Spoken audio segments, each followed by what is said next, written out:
거 위주로 하고 또 나오도록 할게요. 자, 지난 시간에 58쪽을 한번 보겠어요? 58쪽. 페이지 58쪽을 보세요. 자, 지난 시간에 우리가 뭐에 대해서 이야기했냐면 바로 요 개념. 정전기 유도 현상. 자, 정전기 유도라는 게 뭐냐? 굉장히 중요한 거지. 항상 이동은 누가 하는 거예요? 움직이는 건, 금속 안에서 움직이는 건 누가 움직이는 거야? 그렇죠. 항상 마이너스 입자. 얘 이름이 뭐야? 전자죠. 항상 전자만 이동한다는 거를 생각을 해야 돼요. 자, 이 4번 문제를 보게 되면 이렇게 플러스로 된 유리막대를 가까이 가져갔잖아. 가까이 가져가면 플러스를 좋아하는 마이너스 전자가 있겠지. 전자가 여기 어딘가 있을 거야. 지금 여기 보면 선생님 여기 플러스밖에 없는 거 아니에요? 라고 생각하면 안 돼. 플러스로 되어 있지만 전자가 어딘가엔 있어요. 플러스의 개수가 더 많아서 우리 눈에 그냥 플러스로 보일 뿐이지만 플러스도 여기는 어딘가 있다. 그러면 있는 전자들이 어디로 가겠어? 플러스를 좋아하니까 이 플러스가 위에 있으니까 이 플러스를 따라서 위쪽으로 전자들이 이동한단 말이죠. 그러면 시간이 지나면 이 아래에 있던 전자들 한두 개도 결국 다 어디까지 올라온다? 이 위쪽으로 땡겨 오는 거야. 누구 때문에? 요 플러스 유리 막대 때문에. 그러면 요 아래쪽에 있는 전자가 원래 있었는데 이 전자들이 위쪽으로 올라와서 전자가 이제 없어진 상황이 되거든? 그럼 어떻게 되겠어? 전자들이 더 많이 이 위쪽으로 밑에 있던 전자들마저도 다 위로 올라왔기 때문에 한두 개 있던 전자들이 사라지면서 요 아래쪽은 이제 더 플러스끼리만 남아있는 거죠.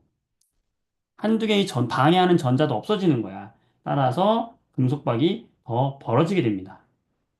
중요한 건 누가 왔을 때 항상 이동은 전자가 하는 거야. 따라서 금속박은 더 벌어지게 되고 전자는 아래에서 위로, 금속박에서 금속판으로 올라오게 되는 거예요. 네, 이렇게 생각을 해주면 되겠고 항상 이동은 전자가 한다. 자, 오른쪽 페이지 보겠습니다. 자, 25번 문제 보세요. 자, 지난 시간에 이 정전기 유도와 함께 두 번째로 중요한 개념이 바로 뭐였냐면 마찰 전기였어요.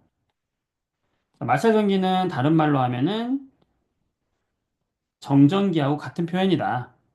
자, 이건 뭐냐? 두 물체를 문질러 마찰시키면 이것도 마찬가지로 누가 이동한다? 항상 이동은 누가 한다? 전자가 뭐 한다? 이동을 한다.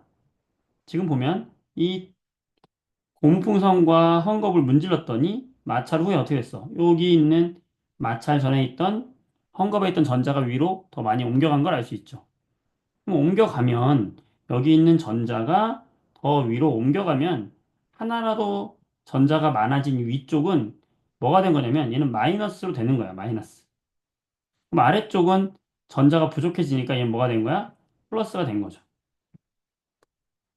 따라서 마찰 후에는 고무풍선은 전자가 하나라도 많아졌기 때문에 마이너스가 된 거고 명주 헝겊은 플러스가 되는 거예요. 이때 두 물체가 위처럼 전하를 띠는 까닭이 뭐냐? 이런 두 물체를 마찰하면 자, 누가 이동한다? 전자가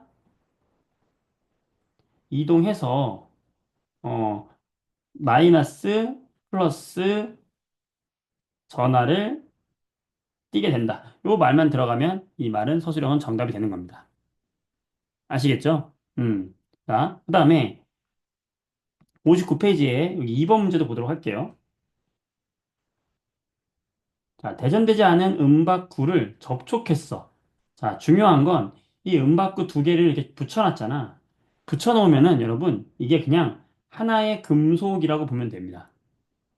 자, 여러분들 이거를 만약에 A, B가 이렇게 붙어있어 하나의 금속이라고 생각해봐. 거기에 마이너스로 대전된 물체를 가까이 가져갔다 생각해보세요. 그럼 어떻게 되겠어? 전자들이 어디로 가겠어? 멀어지겠지? 멀어지면서 요 A쪽은 마이너스가 되고 B쪽은 전자가 부족해지니까 플러스가 되겠죠? 그럼 어떻게 될까? A쪽은 마이너스가 되고 B쪽은 플러스가 될 거예요. 이렇게 생각하면 돼요. 똑같아. 얘들 또 어떻게 보는 거냐? 아, A쪽은 마이너스, B쪽은 플러스. 음. 그래서 전자는 어디서 어디로 이동한다? 전자는 항상 이동은 전자가 하는 거죠. B에서 A로 가야 되죠. 그래서 B에서 A로 가야 되고, 틀렸고, B와 대전체 사이에는 밀어내는 힘이 작용하냐? B는 플러스, 대전체는 마이너스니까 서로 잡아당기는 힘이 작용하겠죠? 3번, A와 B를 떼어놓은 후 대전체를 멀리하면, 자, A, B를 떼어내서 멀리하면 어떻게 되겠어? 지금 이렇게 된 상태를 멀리 떨어뜨린다. 그러면 어떻게 될까? A는 마이너스가 된 것이고 B는 지금 현재 플러스가 된 거야. 이렇게 하면 이 A와 B는 서로 전기가 다르니까 잡아당기겠죠? 밀어내는 힘이 아니라 잡아당기는 힘이 작용한다. 4번 A와 B를 떼어놓은 후에 대전체를 멀리하면 A는 마이너스 하나를 띈다. A가 마이너스 하나를 띄잖아. 4번이 맞는 답이 되는 거예요. 음. 자, 그 다음에 3번 문제 보겠습니다. 3번. 그림 가와 같이 대전되지 않은 검전기에 플러스를 가까이 가져갔다. 자, 지금 여기 보면 플러스를 가까이 가져갔어요. 자, 가져가면 어떻게 될까? 전자가 이동하겠지? 어디 있는 전자가? 전자들이 아래에서 위로 올라오겠죠, 이렇게. 그지? 음. 자, 그 상태에서 전자들이 이렇게 위로 올라오겠죠. 이렇게 올라온 상태에서 내가 이렇게 손가락을 접촉시키면 지금 여기에 전자가 좋아하는 플러스들이 와서 기다리고 있단 말이야. 그럼 전자들이 와, 아이돌 구경하러 가자 하면서 막 달려들 거 아니야? 그런데 손가락을 대면 내 손가락에도 뭐가 있어? 전자가 있어요. 이 전자들도 어떻게 돼 있어? 더 뛰어내리는 거야, 여기로. 더 뛰어내려요. 그러면 뛰어내린 전자들이 이렇게 밀려가지고 아래쪽까지 몇 개 간단 말이야. 그러면 이 가에 비해서는, 자, 가에서는 전자들이 다 위로 쏠려 올라왔어. 그러면 아래쪽은 플러스 상태가 될 테고, 물론 이게 완전히 다 플러스만 있는 게 아니라, 여기에, 자, 이렇게 된 상태야, 지금. 플러스 됐어.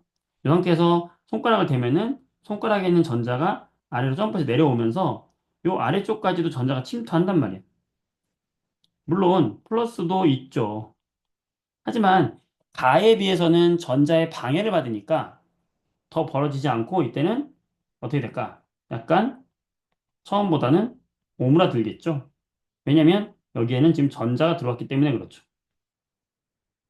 플러스끼리만 있을 때보다 전자가 있어서 그런 거고, 아, 이때 손가락을 다시 뗐어. 손가락을 떼면 이제 이 손가락에서 점프해서 내려온 이 전자들도 여기에 한 자리를 차지하고 있는 거고, 음, 원래는 중성이었기 때문에 이 손가락에서 뛰어내린 전자 때문에 요 검전기는 마이너스로 지금 바뀐 상태가 되고, 그러면 다시 얘들은 마이너스가 바뀐 상태가 되면서 중속박이 다시 벌어지게 된다. 이런 과정을 거치면서 손가락을 댔다 떼면 이렇게 플러스였던 것이 이렇게 마이너스로 바뀌는 현상이 생기는 거예요. 손가락에는 전자가 뛰어내리기 때문에 그렇다. 그래서 옳지 않은 것은 5번이 되는 거죠. 검정기는 전체적으로 마이너스 전하를 띄어야 되는 거지. 네. 지금 59페이지 했고요. 음. 자, 58페이지 23번도 마지막으로 한번 풀어볼게요. 자, 58쪽 23번인데, 얘도 정전기 유도 현상이에요. 중요한 게 문제 잘 읽어야 되는데, 대전되지 않은 금속 막대야 여기를 털가죽으로 문질렀어. 음. 그랬더니 이 금속박이 움직이더라. 무슨 일이 벌어졌겠느냐. 자, 일단 털가죽으로 플라스틱 막대를 문지르면 털가죽이 플러스가 되고 이 플라스틱 막대는 마이너스가 되죠. 그러면 이 마이너스로 된 애가 가까이 다가오면 전자가 어디서 어디로 도망갈까? A에서 B로 도망가면서 B가 뭐가 될까? 마이너스가 되고 B가 마이너스가 되고 A는 상대적으로 플러스가 남겠죠. 음. 그 상태에서 지금 여기 중성인 검정기에 가까이 가져가면은 전자가 어디로 도망갈까? 위에서 지금 여기에 마이너스 가까이 다가왔으니까 마이너스 가까이 다가왔으니까 전자들이 위에서 아래로 도망가겠지? 그럼 어떻게 될까? 아래쪽으로 전자들이 이렇게 도망가니까 D에는 뭐가 많이 몰릴까? 마이너스 전기가 많이 몰릴 상태가 될 것이고 C에는 전자가 지금 아래로 내려갔기 때문에 C는 플러스 상태가 되겠죠. 이렇게 정의가 되는 거죠. 그래서 옳지 않은 것은 4번인데 금속 박에서 금속 구로 지금 금속 박에서 금속 구로 간다는 건 전자가 이렇게 거꾸로 가냐 이건데 반대죠. 전자가 금속 구에서 금속 박으로 이동해가지고 벌어지는 거죠. 따라서 4번이 틀리게 되는 거야. 종현 어떤 거? 몇 번 말하는 거야? 음,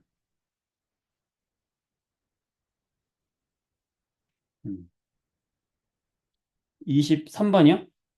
네, 그럼 23번은 어떤 거? 금속박은 마이너스 하나만 있냐고? 어,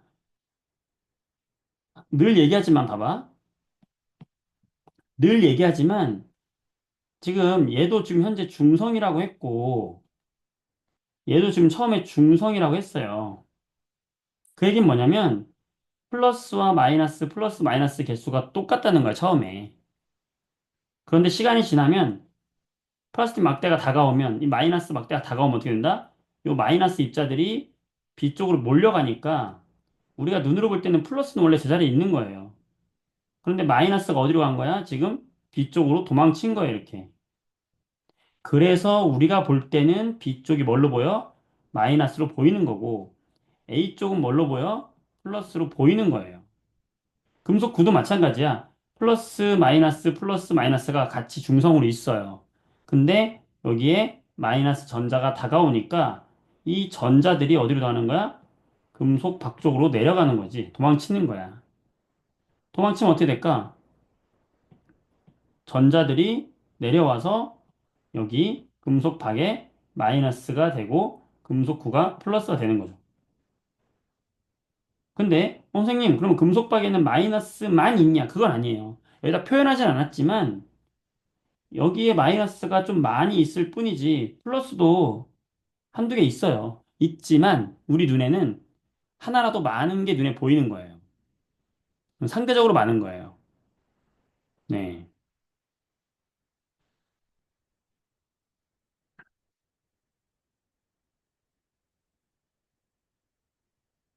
자, 19번도 보면은, 자, 19번도 봐봐요. 자, 다 똑같은 얘기인데, 19번에 여기 3번 보기를 볼게요. 대전체를 가까이 한 채로 손가락을 대면 어떻게 되겠느냐.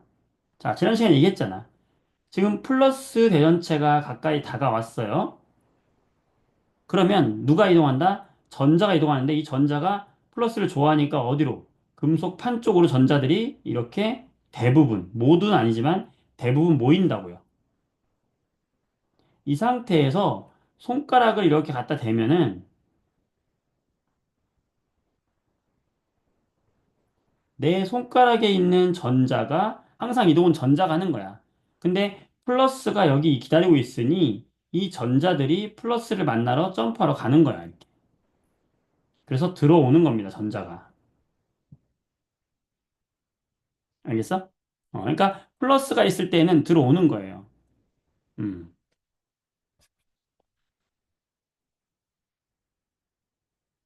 자, 음, 10번 문제 마지막으로 볼게요. 다 할 수는 없어, 우리가. 10번 문제 볼게. 56쪽이에요. 10번 문제. 자, 플라스틱 막 빨대 A와 B를 털가죽으로 각각 문질렀대요. 자, 여러분. A도 털가죽으로 문질렀고, B도 털가죽으로 문질렀어요. A하고 B는 어차피 똑같은 물체야. 그러면 털가죽이 플러스가 되면 A는 뭐가 된 거예요? 마이너스가 된 거예요. B도 마찬가지로 털가죽은 플러스가 되면 B도 마이너스가 되는 거야. 같은 물질이기 때문에 A하고 B는 서로 같은 전기를 띨 수밖에 없는 겁니다. 그래서 서로 밀어내는 거예요. 이해됐죠? 네, 이렇게 해서 정리를 하도록 하고. 시연이 이해됐어요? 음, 하고요. 자, 60쪽을 보겠습니다. 자, 60쪽 봐봐. 자, 이제 우리가 정전기와 정전기 유도에 대해서 이야기했다면, 이제는, 전류 전압 저항이라고 하는 꽤나 어려운 개념에 대해서 오늘 처음 공부할 차례예요. 우리가 선풍기를 킨다 생각해보세요. 선풍기가 있어요, 여기에. 그럼 선풍기를 키려면은 전선을 연결해야 되잖아요, 이렇게, 그지? 자, 얘를, 전선으로 연결한다 했을 때, 여기에 지금 전지를 갖다가 붙였다라고 생각해보세요, 전지를. 건전지로 지금 선풍기 돌린다고 생각해 보세요. 그럼 전지에는 플러스 극이 있고 전지에는 마이너스 극이 있을 거야. 이때 전류라고 하는 것은 이 전지에 플러스 극에서 나와가지고 이렇게 선풍기까지 갔다가 선풍기를 통과해서 선풍기를 돌아가게 한 다음에 다시 전지의 마이너스 극으로 돌아온다. 요게 바로 뭐냐면 전기의 흐름, 이걸 전류라고 하는 거예요. 그래서 이 옛날 과학자들은 저렇게 도선을 연결하니까 건전지에서 뭔가 만들어지면서 선풍기가 돌아가는 것을 보고 전류라고 하는 것이 있을 것이다 라고 가정을 하면서 이 전류를 정의를 해요. 뭐라고 정의를 하냐면 이 전지의 플러스 극에서 전지의 마이너스 극 쪽으로 뭔가 흐르고 있을 거야 라고 이렇게 정의를 해요. 눈에 보이지 않았어, 전류가. 그렇지만, 뭔가 플러스 쪽에서 뭔가 나와서 마이너스로 흐르고 있을 것 같아. 라고 해서 그걸 전류라고 하자라고 정의를 한 거예요. 그러니까 이때는 사실은 이때 사람들은 어떤 생각을 한 거냐면은 전선이 이렇게 있으면 지금 우리가 알고 있는 생각과는 다르게 플러스 입자가 이렇게 이동한다고 생각을 한 거예요. 그래서 플러스 입자가 플러스 극에서 마이너스 극 쪽으로 이렇게 움직여서 간다. 요렇게 이런 게 전류다. 플러스가 이동한다. 이렇게 생각했던 게 전류라는 개념이었어. 그런데 나중에 과학이 발전하면서 이 전기에 대해서 좀 더 연구를 하다 보니까 실제로는 이 전류를 플러스가 이동하는 전류라는 건 없었어요. 그게 이동하는 게 아니라 우리가 지난 시간에 얘기했듯이 뭐가 이동하는 거였냐면 사실은 플러스가 이동하는 게 아니라 플러스는 제자리에 있고 전자가 이렇게 이동하는 거다라는 거를 나중에 알게 돼요. 100년이 흐른 뒤에 알게 돼요. 그럼 마이너스 전자가 흐르는 방향은 전류가 흐르는 방향과 우리가 그동안 정의했던 방향과는 반대인 거예요. 전자는 마이너스를 띠고 있기 때문에 얘는 마이너스 극에서 나와서 플러스 극 쪽으로 이동하는 애인 거죠. 따라서 전자는 어디서 어디 이동한다? 마이너스에서 나와서 플러스로 이동합니다. 실제로는 뭐가 맞는 거야? 마이너스 입자가 이동하는 게 맞는 거야. 그런데 그동안 이 전류라고 하는 개념을 이용해가지고 수많은 발견들을 많이 했어요. 전류가 플러스에서 마이너스로 나와. 이걸 통해서 이런 것들이 있어, 저런 것들이 있어. 다 이렇게 정의해놔가지고 전류라는 개념을 파기해버리면, 틀렸다고 해서 얘를 없애버리면 너무 그동안 100년 동안 연구했던 결과들이 다 사라지고 다 처음부터 다시 해야 돼. 어, 그래서 그냥 이 전류하고 전자의 개념을 같이 쓰기로 합니다. 그래서 틀리지만, 맞는 말은 아니지만, 그냥 전류라고 하는 건 실제 움직임은 아니지만, 그냥 우리가 옛날에 정의했던 대로 플러스에서 마이너스로 뭔가 간다라고 하자라고 정의를 하고요. 실제로는 전자가 마이너스에서 플러스로 간다라는 거를 둘 다 사용하기로 합니다. 전자는 우리가 마이너스라고 하잖아. 플러스는 우리가 양전하라고 해요. 양전하. 자, 오른쪽 페이지 볼게요. 자, 1번 문제 보세요. 1번 문제. 이게 몇 페이지냐면은 61쪽입니다. 여기서는 우리가 두 가지 개념을 이해할 건데, 전류라는 게 그러면 어디서 어디로 흐르냐. 그 다음에 전자는 어디서 어디로 흐르냐? 이 방향 찾을 거예요. 자, 전류는 어디서 어디로 흐른다고요? 플러스 극에서 어디로? 마이너스 극으로 흐르고, 전자는요, 마이너스 극에서 플러스 극으로 흐른다. 어디에서? 건전지에서. 자, 보세요. 전지에 지금 플러스 극이 오른쪽에 있죠? 이게 플러스 극이야. 그럼 전류는 어디서 나온다고? 요 플러스 극에서 나온다고요. 나와서 B 방향으로 이렇게 흘러서 다시 뒤쪽으로 들어가는 게 뭐다? 이 빨간색이 전류의 방향이에요. 따라서 전류의 방향으로 맞는 거는 B가 되는 거고요. 전자는 전류의 방향과 거꾸로 반대로 가는 거야. 마이너스에서 나와서 플러스로 가는 거. 실제로 맞는 건 누가 움직이는 거야? 전자가 움직이는 거야. 따라서 전자 이동 방향은 A가 되는 거예요. 자, 전류의 이동 방향 플러스에서 마이너스, 전자 이동 방향 마이너스에서 플러스.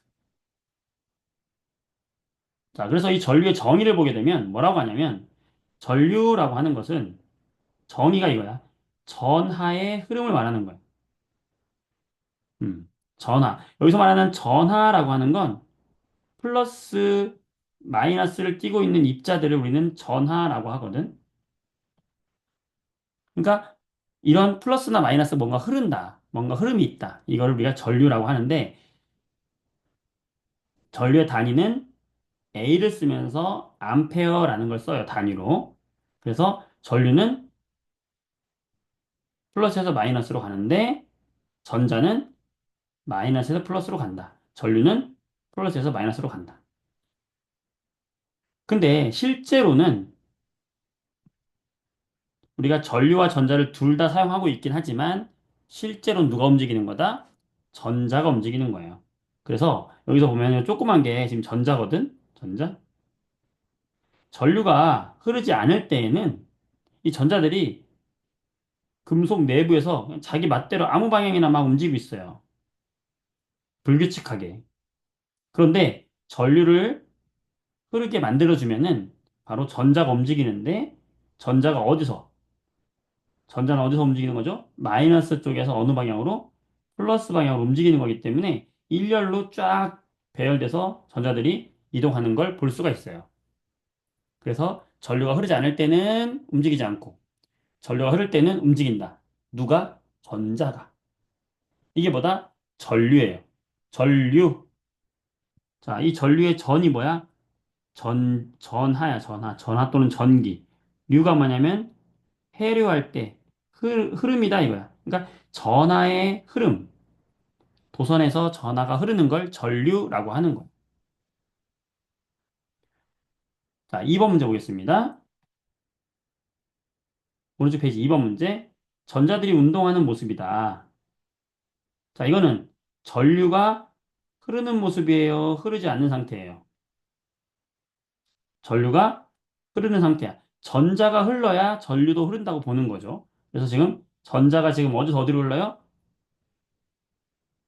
이 조그만 게 전자거든. 전자의 방향이 지금 A에서 B로 지금 가고 있잖아.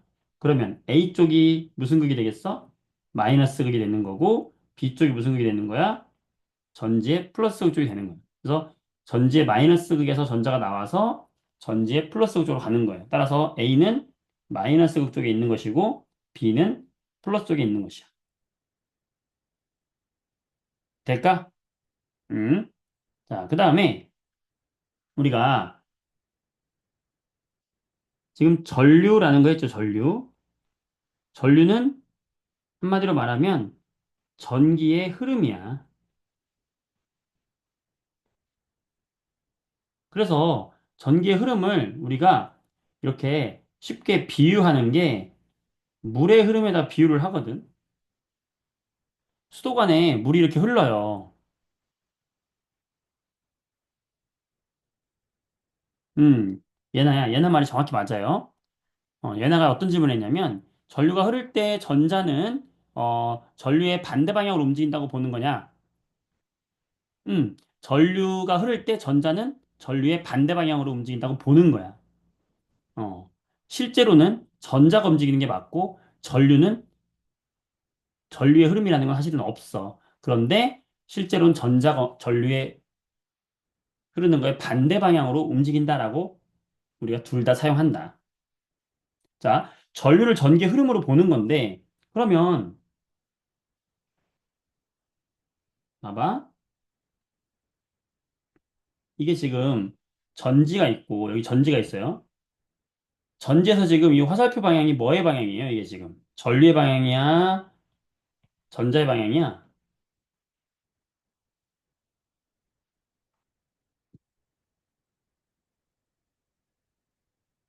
지금 플러스 쪽에서 나오는 건 전류의 방향이란 말이야. 그럼 전류가 이렇게 건전지에서 나와서 흐른단 말이야. 한 바퀴 돌아요, 전류가. 계속 돌아, 이렇게.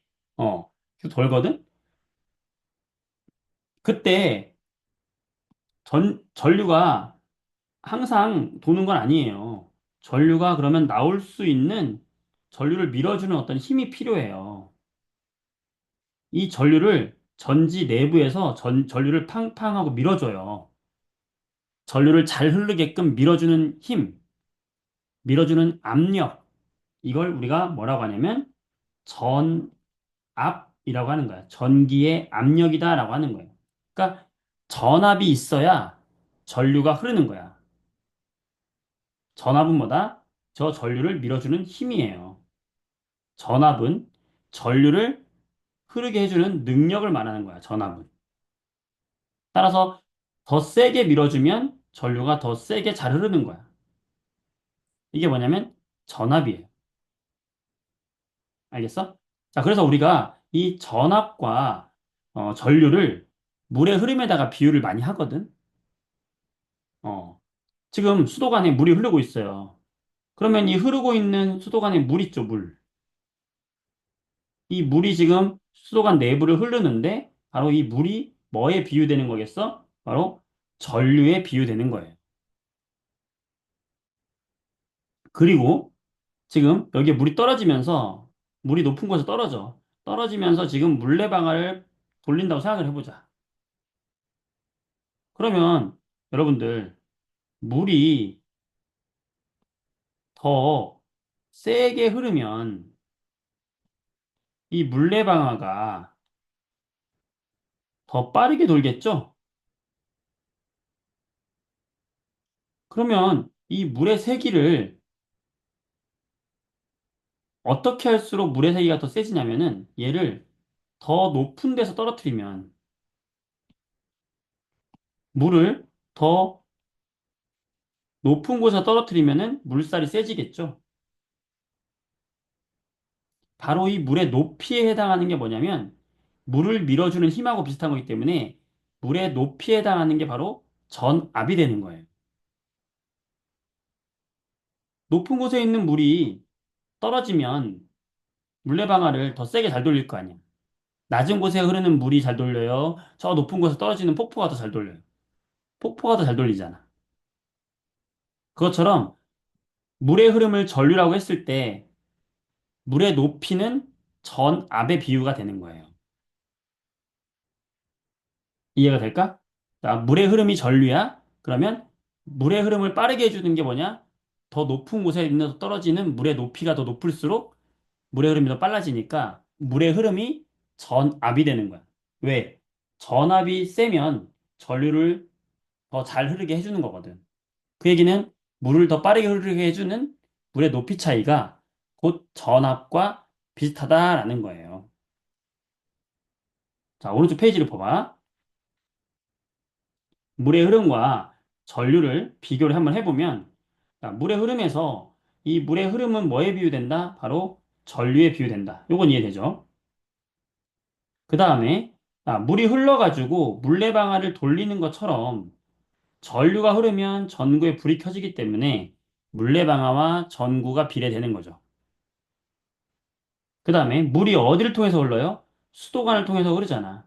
그럼 전류는 도선을 통해서 흐르니까 수도관은 곧 도선에 비유되는 거죠.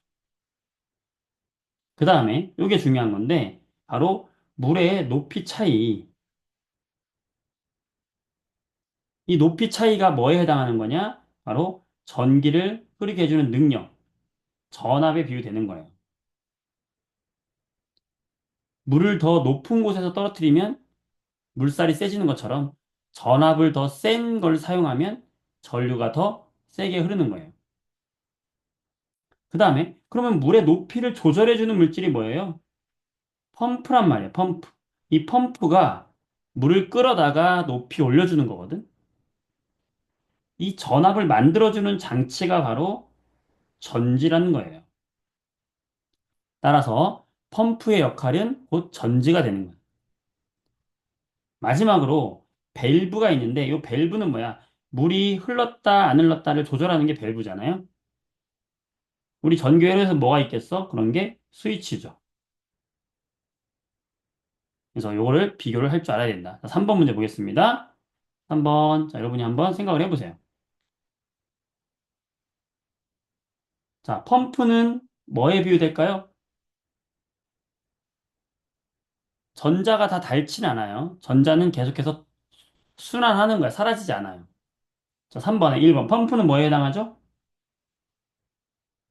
펌프는 물을 끌어올려주는 거니까 전압을 생기게 만들어주는 거니까 전지에 해당하는 거예요.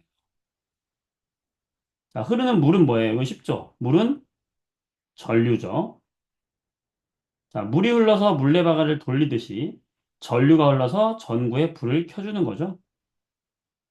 그때 물의 높이 차이가 바로 전류를 생기게 밀어주는 전압이 되는 거예요. 높이 차이가 전압이라는 게 되게 중요하고 좀 이해가 하기 어렵죠. 잘했어. 음. 자, 그리고 나서 이제 우리가 그러면 여기 흐르는 전기의 전류를 얼마나 세게 흐르는지를 측정하고 싶은 거야. 그때 전류를 측정하는 장치를 우리는 전류계라고 하고 전압도 측정하고 싶어. 전압을 측정하는 장치를 전압계라고 하는 거야. 그때 요게 밑에 있는 얘가 지금 전류계거든. 요 밑에 있는 얘가 전류계거든. 오른쪽에 있는 얘가 전압계거든. 생긴 건 비슷하게 생겼어요. 근데 차이점은 여기 보면은 전류계에는 여기 눈금에 보면 여기 A라고 써 있어, A. 왜냐면 전류의 단위가 우리 암페어를 사용하거든, 암페어. 그래서 요 A를 갖다가 눈금으로 이렇게 놔놨어요. 전류계 눈금은 A로 돼 있어요. 그러니까 A로 돼 있으면 이게 전류계를 뜻하는 거고, 전압계는, 자, 우리 집에 들어오는 전압은 220볼트입니다. 뭐 이런 얘기 하잖아. 일본 가면은 110볼트입니다. 이런 얘기 하거든. 전압계의 단위는 V를 써요. 읽을 때는 100만 볼트 할 때 그 볼트야. 피카츄, 피카츄. 네, 오늘 저항까지 나갑니다. 자, 그래서 이거를 전압을 측정하는 거를 전압계라고 하고, 전압계는 여기 V라고 써 있어요. 자, 그다음 두 번째 차이점은 전류계는 직렬로 연결해야 돼. 무슨 말이냐? 직렬 연결하는 건 뭐냐면 전류가 이렇게 나와가지고 전류가 이렇게 전지에서 나와가지고 지나가는 도선이 있을 거 아니야? 이렇게. 이 지나가는 길목에다가 놓는 게 바로 전류계야. 왜 길목에 놔야 되냐면 이 길목을 지나가는 물의 흐름, 전기의 흐름을 측정해야 되기 때문에 그래요. 예를 들면은 수도관을 지나가는 물의 흐름을 알기 위해서는 수도관에 지나가는 그 길목에다가 장치를 놔야 물이 얼마나 지나가는지 알 수 있는 거예요. 그쵸? 네. 자, 전압은요. 전압은 전기를 밀어주는 힘인데 얘는 병렬로 연결해줘야 돼. 병렬. 무슨 말이냐면 지금 이 전류가 흐르는 길은 이거야, 지금. 이 전구를 통해서 이렇게 파란색으로 흐르는 게 지금 전류가 가는 길이에요. 이 전류가 가는 길에 전압을 측정할 때는 이 가는 길의 앞부분과 가는 길의 뒷부분을 이렇게 떼서 이 위에다가 전압계를 연결해야 돼. 이게 전압이야. 전압계는 그래서 이걸 병렬 연결한다 그래. 가는 길목이 아니라 길목 위에다가 걸쳐 놓는다. 왜 그러냐면 생각해봐. 높이 차이가 곧 전압이라고 했잖아. 그럼 처음에 이 높이에서 얘를 밀었어. 그 다음에 높이가 낮아지겠지? 이 높이의 차이를 구하기 위해서는 앞쪽과 뒤쪽을 끊어서 그 차이를 측정해야 되기 때문에 전압계는 병렬로 연결하는 거예요. 전압은 어떻게 조절하냐고 예나가 질문했는데 전압은 이 건전지 내부에서 일어나는 어떤 반응을 통해서 조절해요. 그것까지 우리가 알 필요는 없어. 그냥 건전지에 전압이 써 있어. 왜 그렇게 조절해요? 그 안에서 화학 반응을 통해서 전자를 계속 만들어내는 반응이 있어요. 그건 이제 고등 화학 파트야. 중요한 건 전압이라는 건 건전지에 써 있다. 우리 그 정도 알면 돼요. 자, 전류계는 어떻게 연결한다? 직렬로 연결한다. 전압계는 어떻게 연결한다? 병렬로 연결해요. 자, 그 다음에 또 중요한 게 뭐냐면, 봐봐. 전류계든 전압계든 공통점이 있는데, 둘 다 이렇게 전지와 마찬가지로 플러스 쪽이 있고, 마이너스 쪽이 있어요. 이게 검은색으로 되어 있는 여기 여러 개의 단추가 있는 데가 바로 마이너스 단자예요. 그리고 빨간색으로 되어 있는 하나짜리 단자가 플러스 단자야. 이게 바로 전류계의 단자입니다. 전류계든 전압계든 공통점이 뭐냐면 바로 이 플러스 단자를 어디에 맞닿게 해야 되냐면 전지의 플러스 쪽에 맞닿게 해야 돼요. 그러니까 플러스는 플러스 쪽에다가 맞닿게 연결을 해야 되고요. 마이너스는 마이너스 쪽에다가 맞닿게 연결해야 되는 거예요. 이거는 전압계도 마찬가지야. 자, 전압계 볼게요. 전압계도 똑같아. 전압계도 플러스 쪽이 있고 나머지 세 개는 마이너스야. 그래서 마이너스 단자가 있고 플러스 단자가 있는데 마찬가지로 플러스끼리는 전지의 플러스 쪽에 마이너스끼리는 전지의 마이너스 쪽에 연결하면 되는 거예요. 됐지? 이렇게 연결해요. 자, 차이점. 전류계는 어떻게 연결한다? 직렬로 연결한다. 전압계는 어떻게 연결한다? 병렬로 연결한다. 자, 오른쪽 페이지 볼게요. 자, 4번. 4번. 자, 답변해 보세요. 전류계는 어떻게 연결한다고요? 직렬, 병렬. 소희가 좀 이따 답변해 줄게요. 전류계는 직렬로 연결한다. 자, 전류계와 전압계는, 자, 플러스 단자는 전지에 어느 쪽에 연결합니까? 그렇지. 같은 플러스 쪽에 연결한다. 자, 내가 측정할 건데 예상을 할 수 없어. 만약에 지금 얼마인지 내가 예측이 안 돼. 그러면 그때는 큰 쪽에다가 먼저 연결합니다. 자, 이게 무슨 말이냐? 아까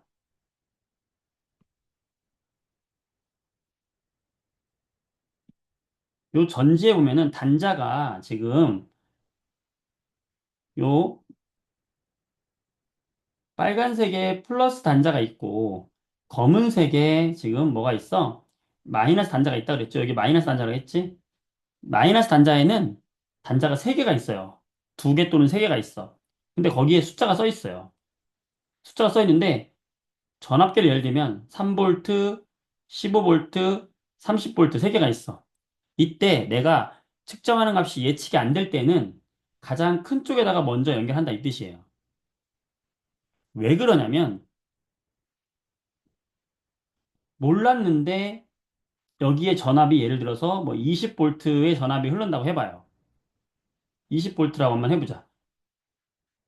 그러면 내가 3볼트에다 연결하면 20볼트를 잴 수가 없어. 3볼트 넘어가니까. 15볼트에 재면은 20볼트 잴 수가 없어요. 30볼트에는 재야, 그러니까 큰 값에다 연결을 해야 얘가 어디쯤에 있는지 눈에 들어오거든. 그래서 큰 단자에다 먼저 연결한다. 이게 중요한 거고요. 자, 눈금을 읽는 방법을 알려주도록 할게요. 자, 어렵지 않아. 되게 쉬운 거야. 자, 전류계 눈금 한번 읽어볼게. 되게 쉬워. 어디만 보면 되냐면, 바로 이 플러스 단자 쪽만 보면 됩니다. 음. 자, 요 플러스 단자 쪽을 보면은, 여기에 보세요. 플러스 쪽에 50mA 써 있죠? 근데 가만히 보면은 50mA가 어디 있냐면, 요 눈금 판에 있어요. 50mA가 이렇게 있어. 여기 있죠? 그 다음에 500mA 단자도 있죠? 자, 가만히 보면은 500mA도 여기 눈금에 있어요. 이렇게. 그 다음에 5A짜리도 있죠? 자, 가만히 보면은 5A도 여기 눈금에 있어요. 느낌 왔나요? 내가 얘를 어느 단자에 연결했냐에 따라서 우리는 그 단자의 눈금을 읽어주면 됩니다. 예를 들어서 지금 이 그림처럼 얘가 5A 쪽에다 연결이 돼 있다 그러면 우리는 이 눈금에 5A가 있는 바로 이 위에 부분을 눈금을 읽어주면 된다는 거예요. 그럼 지금 만약에 눈금이 지금 이 그림처럼 됐다. 그러면 여기를 읽어주면 되는 거야. 그럼 얘는 전류가 몇 암페어라고 읽으면 되냐면, 너는 전류가 3A 읽어주면 돼요. 되겠어요? 자, 오른쪽 페이지 보세요. 5번. 자, 5번이에요. 자, 전류. 이거 몇 암페어인지. 얘 몇 암페어일까요? 이건 좀 함정이 있어요. 조심해야 되는데. 어. 자, 지금 여기 보면 500mA 쪽 연결돼 있죠? 그럼 우리 눈금에 어디를 읽어야 된다? 500이 있는 곳에 눈금을 읽어야 된다. 500이 있는 쪽에 눈금이 누구예요? 요 가운데잖아, 가운데. 그럼 여기 눈금을 읽으면 얼마예요? 너무 쉽네요, 선생님. 얼마예요? 여기잖아, 그지? 400이네요. 근데 500mA를 읽었기 때문에 단위도 400mA입니다. 근데 문제에서는 몇 암페어냐고 물어봤어요. 자, 여기서 1암페어는요, 1000mA하고 똑같아요.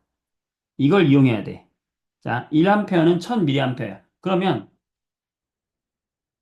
400mA는 몇 암페어가 되는 겁니까? 1000분의 1을 해줘야 되는 거야. 0.1암페어가 되는 거예요. 0. 미안해. 0.4암페어가 되는 거예요. 됐죠? 자, 그 다음에 볼트를 볼게요. 볼트를 볼게요. 자, 볼트는 몇 볼트일까요, 얘 이거?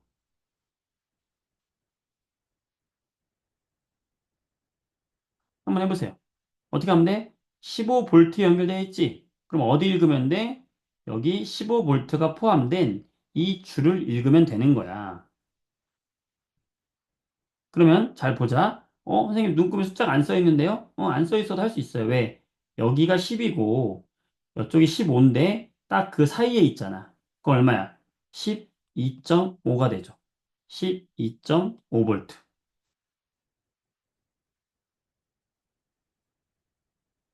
음. 자, 이런 식으로 우리가 찾을 수 있는 거야. 찬영이가 질문했던 것도 해결될 거예요. 눈금이 없으면 이런 식으로 유출을 하면 됩니다. 그 다음에 또 어떤 친구가, 어, 서연이가 해외로 가면 볼트가 다 다른데 왜 그러냐? 그 볼트가 다른 거는 그 해외에서 전기를 만드는 발전소에서 만들어주는 전압이 있어요. 그 전압을 따라가는 거야. 근데 볼트가 높고 낮은 거는 그 나라마다 특징인데 보통은 110 아니면 220을 수 있는데 가전제품을 사용하는 데는 서로 큰 문제가 없기 때문에 110을 쓰거나 220을 써요. 그건 큰 문제가 없어요. 자, 그 정도만 생각하면 되겠습니다. 자, 전류가 뭐고, 전압이 뭐고, 전류계가 뭐고, 전압계가 뭔지 공부했고요. 자, 넘어갑니다. 자, 그러면 우리는 62쪽을 보세요. 62쪽 봤나요? 지금 우리는 그래서 뭘 공부했다? 전류를 공부했다. 전류라고 하는 건 뭐다? 어, 전하의 어떤 흐름을 말하는 거구나. 흐르고 있구나. 수도관에 물이 흐르듯이. 자, 전압이라는 건 뭐냐? 이 전류가 물이 높은 데서 떨어지듯이 물이 흐르기 위해서는 높이가 있어야 되는 것처럼 전류가 흐르기 위해서는 바로 전류를 흐르게 해주는 능력이 있어야 돼. 전류를 흐르게 해주는 능력인 전압이 뒤에서 밀어줘야지만 전류가 흐를 수가 있는 거예요.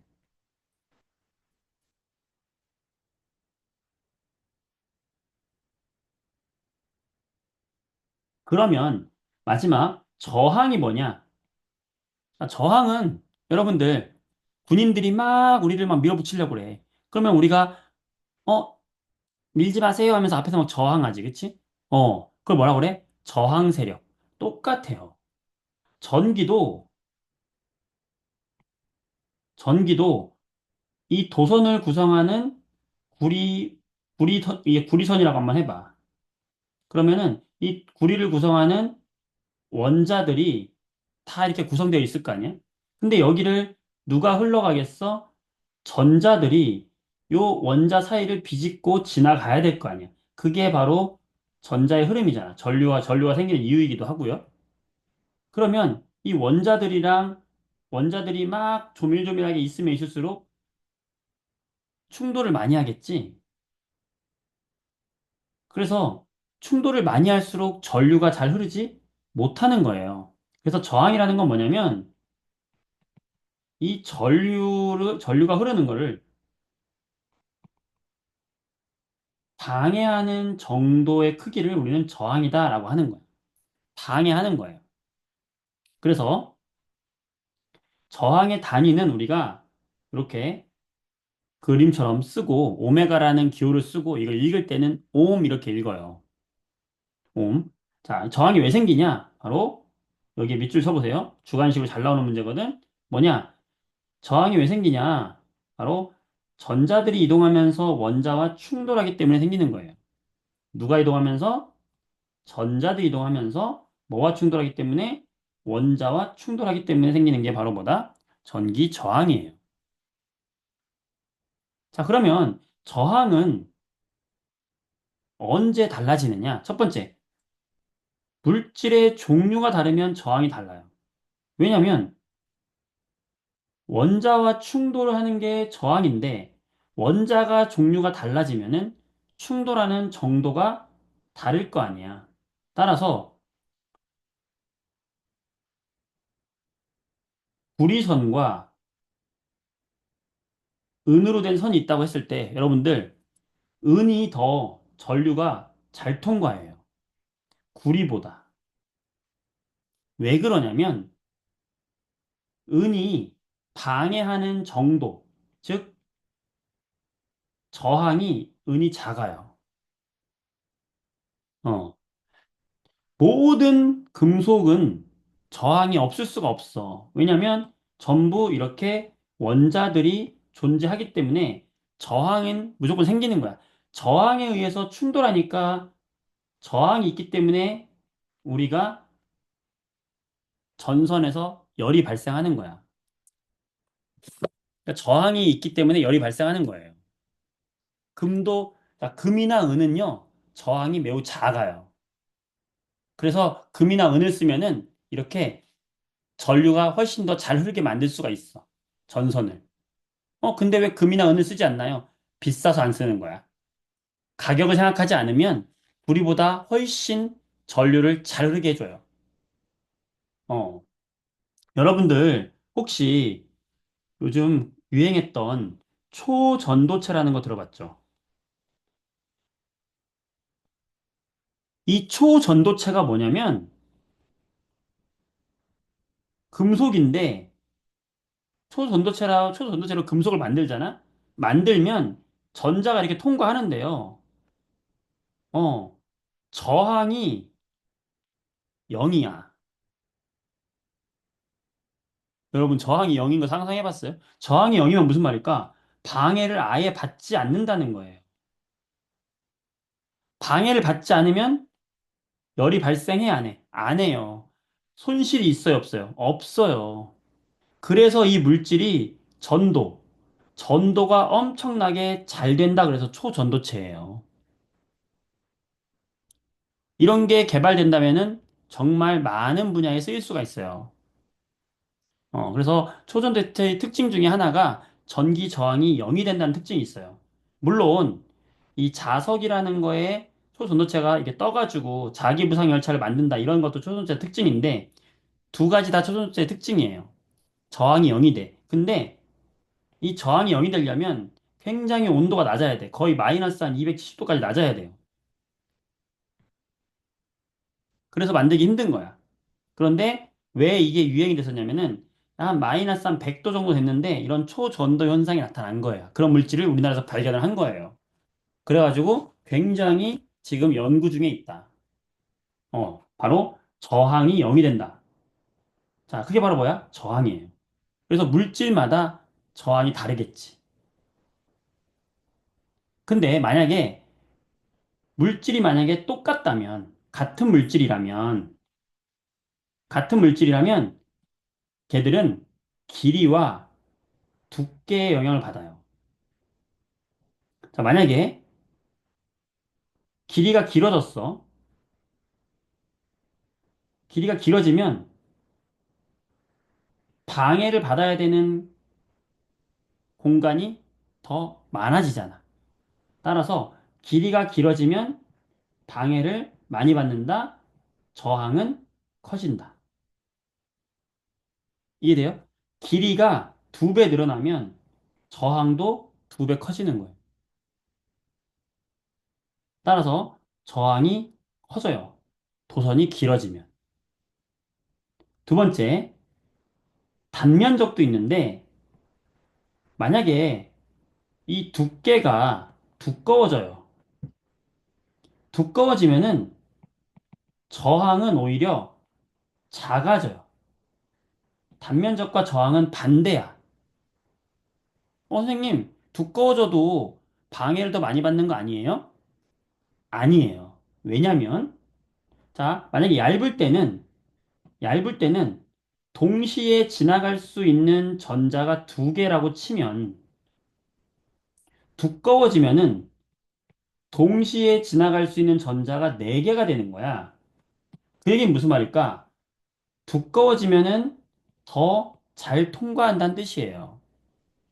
더 잘 통과한다는 것은 저항이 작아지는 효과와 같은 거다는 뜻이야. 이해되지? 그래서 두꺼워질수록 저항은 작습니다. 길어질수록 저항은 커지고 두꺼워질수록 저항은 작아져요. 그래서 만약에 여기 밑에 있는 것처럼 A하고 B가 있는데 길이가 2배 차이가 났어. 그러면 저항이 B가 2배만큼 커지는 거예요. 방해를 2배 많이 해요. 자, 만약에 두께가 2배가 됐어. 그러면 저항은 2분의 1로 오히려 역수로 줄어드는 거야. 자, 그렇다면 오른쪽 페이지 7번 볼게요.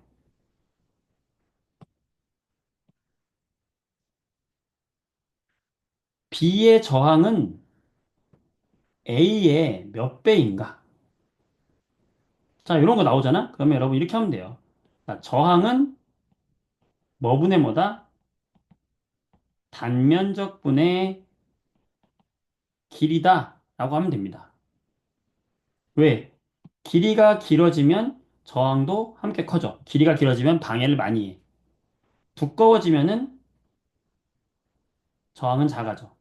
단면적이 작아지면 얇아지면 저항은 커져. 그러니까 단면적분의 길이야. 따라서 A의 저항을 단면적분의 길이로 한번 해보면 1분의 1이에요. B의 저항을 단면적분의 길이로 하면 얼마겠어? 3분의 2예요. 그러면 B의 저항은 A의 몇 배냐라고 했잖아? 그럼 이거는 이렇게 바꾸면 되죠. B의 저항은 3분의 2에 비례하는 건데 A는 1이니까 1의 몇 배냐 이거잖아. 그렇지. 몇 배가 되는 거야? 3분의 2배가 되는 거예요. 됐어요? 할 수 있겠죠. 좋았어.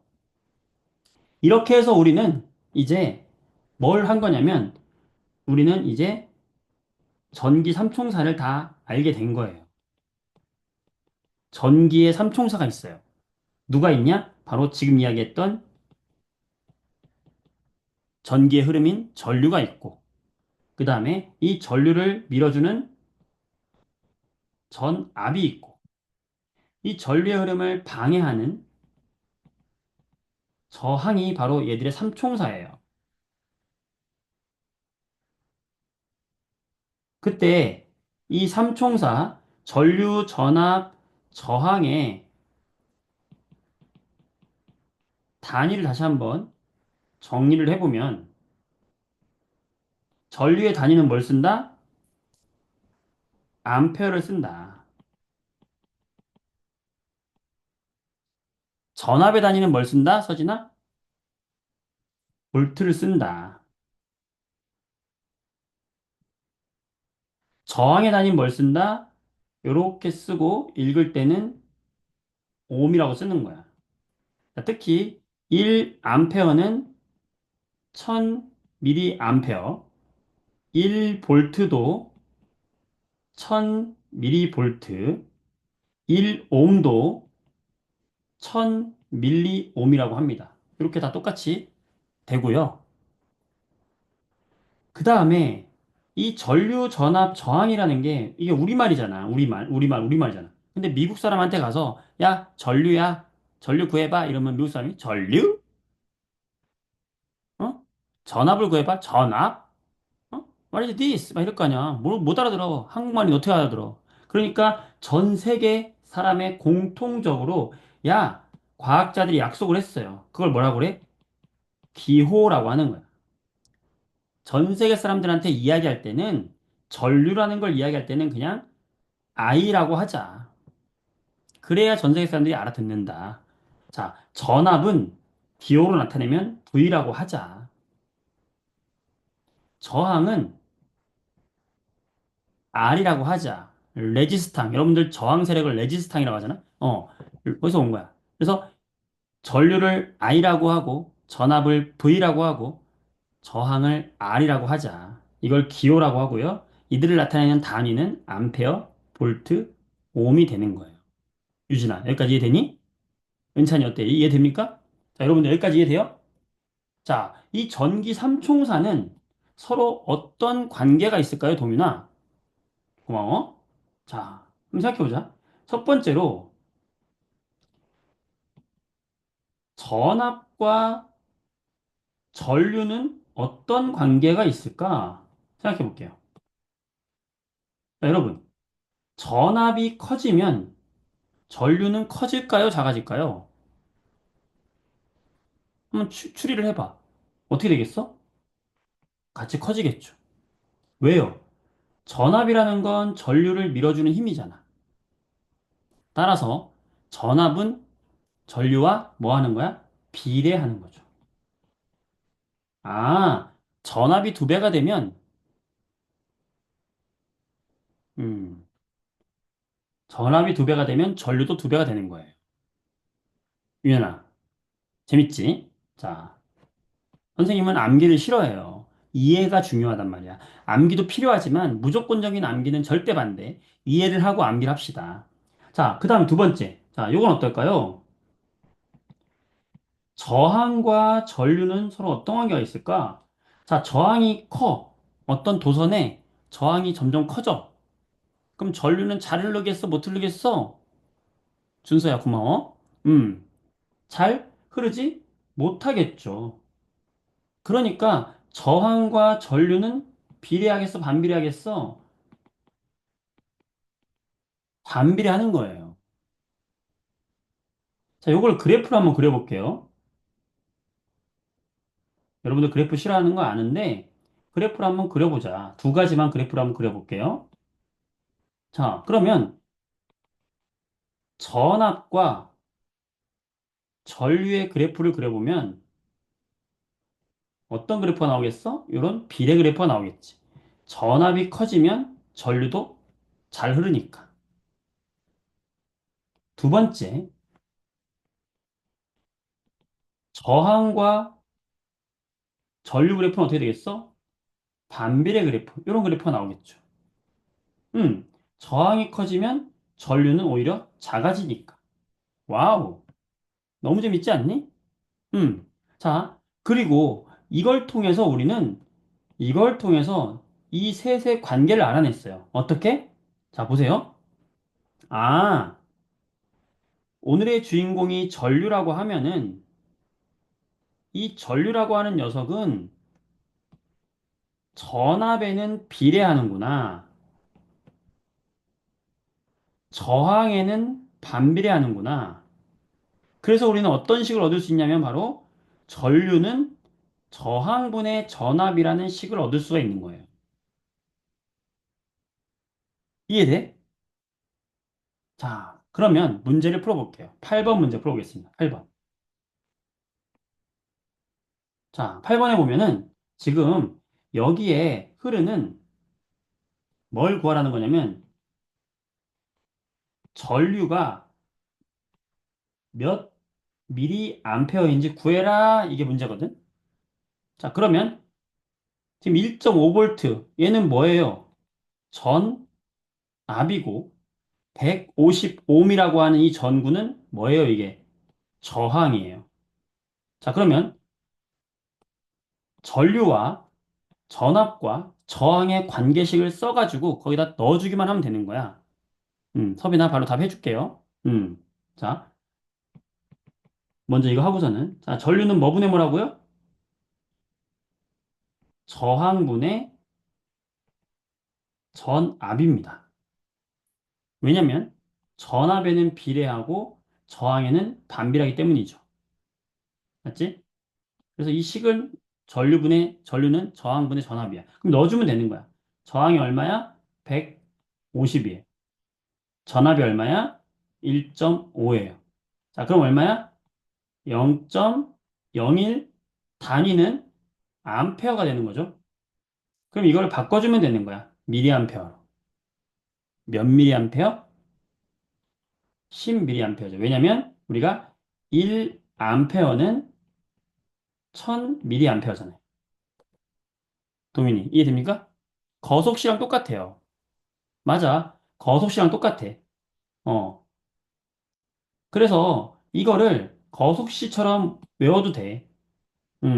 우리가 전류를 I, 전압을 V, 저항을 R이라고 했을 때 이 관계를 갖다가 이렇게 표현해서 외워도 돼요. 자, 동그라미 그려가지고 빅토리 헬멧을 쓴 전기 VIR 써놓으면 돼요. 그럼 I는 R분의 V. 네, 지금 서빈이가 질문했던 거. 자, 전류를 나타내는 기호가 A가 아니냐? 자, 아까 그 질문이 뭐냐면 이 질문이지.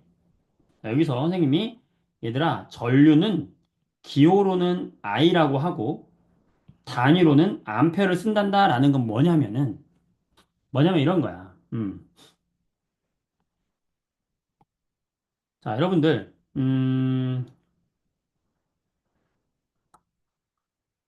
자, 속도 있죠, 속도. 자동차의 속도가 있어요. 자동차가 막 빠르게 달려. 이때 자동차의 속력이 100m per sec라고 한번 해볼게요. 아, 너무 빠른가? 100m per sec. 자, 자동차의 속력을 우리가 뭐라고 그래요? 10m per sec라고 하죠, 만약에. 해봐. 그러면 속력을 나타내는 기호는 속력을 나타내는 기호는 전 세계 사람들이 약속한 거야. 속력은 뭐라고 하냐면 우리가 V라고 하잖아. V. 속력을 곧 V로 표현한 거예요. 이런 걸 기호라고 하는 거야. 그리고 속력이 10m per sec를 써라 그러면 V는 10m per sec 이렇게 쓰거든. 그때 요 10m per sec 요게 뭐가 되는 거야? 이게 이런 걸 단위라고 한다고요. 그러니까 전류가 있을 때 전류를 우리가 I로 표현을 하고요. 단위는 암페어란 뜻이에요, 이게. 이게 단위가 된다고요. 서빈이 이해됐을까? 속력을 V라고 하는 것처럼 전류를 I라고 하는 겁니다. 네. 좋아요. 자, 역시 싼쌤 어때요? 설명이 명쾌한가요? 자, 9번. 자, 이번에는 이 건전지의 전압을 구해보면 되는 거거든. 전압. 자, 아까 공식에 넣으면 돼요. 자, 전류는 저항에는 반비례하고 전압에는 비례합니다. 자, 처음엔 이렇게 선생님 외우라고 했어요. 근데 이제 시간이 지나면 여러분은 이거를 어떻게 외우냐? 기호로 외우는 게 편하죠. 어떻게? I는 R분의 W입니다. 이렇게 구하면 되는 거예요. 또는 선생님 저는 모든 식에다 다 적용하고 싶어요 하는 친구들은 어떻게 하면 될까요? 거소식처럼 하면 돼요. V와 I와 R의 관계는 이렇다. 그럼 여기서 이 공식에서 지금 내가 알고 싶은 게 V잖아. 그럼 V는 뭐예요? I 곱하기 R인 거야. 선생님 저 이거 어려워요 하는 친구는 그냥 요 위의 식에서 전압을 구하라고 했으니 전압은 전류 곱하기 저항입니다 라고 해도 돼요. 대신에 자 그럼 됐어요 지금. 자 그럼 전압은 지금 전압 구할 거잖아. 전압은 뭐라고? 전류 곱하기 저항하면 되는데요. 전류가 얼마야? 100mA래. 조심할 건 이거를 암페어로 바꿔줘야 됩니다. 그럼 몇 암페어야? 0.1 암페어 곱하기 저항은 얼마야? 100이네요. 얼마야? 10볼트. 자, 이해되는 사람만 네 써보세요. 재밌지? 자, 마지막입니다. 자, 10번. 어떤 도선에 걸리는 전압에 따른 전류의 그래프다. 이 도선의 저항을 구하세요. 라는 거잖아. 자, 이거는 우리 거속시처럼 한번 해보자. VIR에서 지금 저항이 R이니까 R에 관련된 식으로 바꾸면 R은 I분의 V를 하면은 바로 저항을 구할 수 있겠네. 그러면 I분의 V를 해주면 되죠. 2분의 10. 얼마야? 5옴. 이해되는 친구들? 네, 재밌어요? 전기가 정말 어려운 파트예요. 근데 선생님이 자부하건대, 음, 전기를 이 세상에서 제일 잘 설명하는 사람이 나야. 전기뿐만이 아니라 과학을 가장 잘 설명할 수 있는 사람이 바로 선생님입니다. 인정? 인정? 인정하나요? 고마워, 고마워. 고맙습니다. 네, 전기가 진짜 어려워요. 진짜 어렵기 때문에 전기는 설명을 정말 잘하는 사람한테 공부해야 돼. 진짜 어려워요. 이 개념을 여러분들이 중학교 2학년 여기 나오는 전기 개념을 정확히 잘 이해하잖아? 그러면 고등학교 가서 물리하기 너무 재밌고 너무 쉬워요. 중학교 전기가 거의 80%야. 그래서 잘 이해하고 여러분들이 공부를 잘 하고 오면 되겠어요. 아시겠죠? 네. 와우, 오늘 좀 늦게까지 여러분들 고생 너무 많았고,